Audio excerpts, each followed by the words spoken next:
Passport visa സേവനം സംബന്ധിച്ച ഡൽഹി ഹൈക്കോടതി ഉത്തരവിൽ ഇടപെടാതെ സുപ്രീംകോടതി 3 മാസത്തിനുള്ളിൽ റീടെൻഡർ നടപടികൾ പൂർത്തിയാക്കണമെന്നും സുപ്രീംകോടതി ആവശ്യപ്പെട്ടു.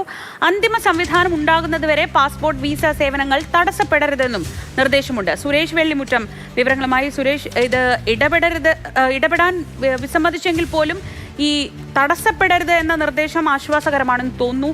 എന്താണ് വിശദാംശങ്ങൾ? ശ്രീജ, 4 രാജ്യങ്ങളിലെ പാസ്പോർട്ട് വിസ കോൺസുലാർ സേവനവുമായി ബന്ധപ്പെട്ടിട്ടാണ് ഇപ്പോൾ സുപ്രീം കോടതിയുടെ ഈ നടപടി ഉണ്ടായിരിക്കുന്നത്. ഇതിൽ കേന്ദ്ര സർക്കാരിന് തിരിച്ചടി, വിദേശകാര്യ മന്ത്രാലയത്തിന് തിരിച്ചടി എന്ന് തന്നെ പറയാം. കാരണം കേന്ദ്ര സർക്കാരും അല്ലെങ്കിൽ വിദേശകാര്യ മന്ത്രാലയവും ചേർന്നാണ് പുതിയ കമ്പനികൾക്ക് ഇത്തരത്തിലുള്ള നടപടികൾ തുടങ്ങാൻ അനുമതി നൽകിയിരുന്നത്. അതിനെതിരെയാണ് പരാതിക്കാർ ഡൽഹി ഹൈക്കോടതിയെ സമീപിക്കുകയും ആ ഡൽഹി ഹൈക്കോടതി വിധിക്കെതിരെ കേന്ദ്ര സർക്കാർ സുപ്രീം കോടതിയെ സമീപിക്കുകയുമായിരുന്നു. ആ പരാതിയാണ് ഇപ്പോൾ തള്ളുന്നത്. കേന്ദ്ര സർക്കാരിന്റെ പരാതിയാണ് ഇപ്പോൾ തള്ളുന്നത്. സുപ്രീം കോടതിയുടെ നിർദ്ദേശപ്രകാരം അടുത്ത 3 മാസത്തിനുള്ളിൽ ഹൈക്കോടതി പറഞ്ഞിട്ടുള്ളത് അനുസരിച്ചുള്ള റീടെൻഡർ നടപടികളിലേക്ക് കാര്യങ്ങൾ പോകണം. ആ 3 മാസം വരെ നിലവിൽ ആർക്കാണോ സർവീസ് കൊടുക്കാൻ കേന്ദ്ര സർക്കാരും വിദേശകാര്യ മന്ത്രാലയവും ആഗ്രഹിക്കുന്നത് അവർക്ക് കൊടുക്കാം. പക്ഷെ അതൊരിക്കലും പിന്നീടുള്ള നടപടിക്രമങ്ങളിൽ ഒരു ക്ലെയിമായി വരരുതെന്ന് പ്രത്യേകം പറയുന്നുണ്ട്.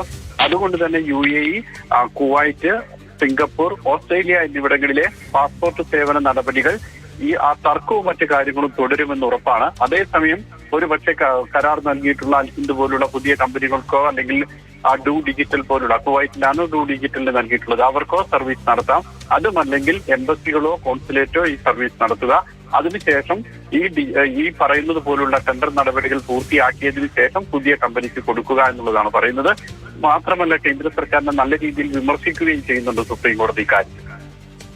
ശരി, സുരേഷ് വെള്ളിമുറ്റുമാണ് വിവരങ്ങൾ നൽകിയത്.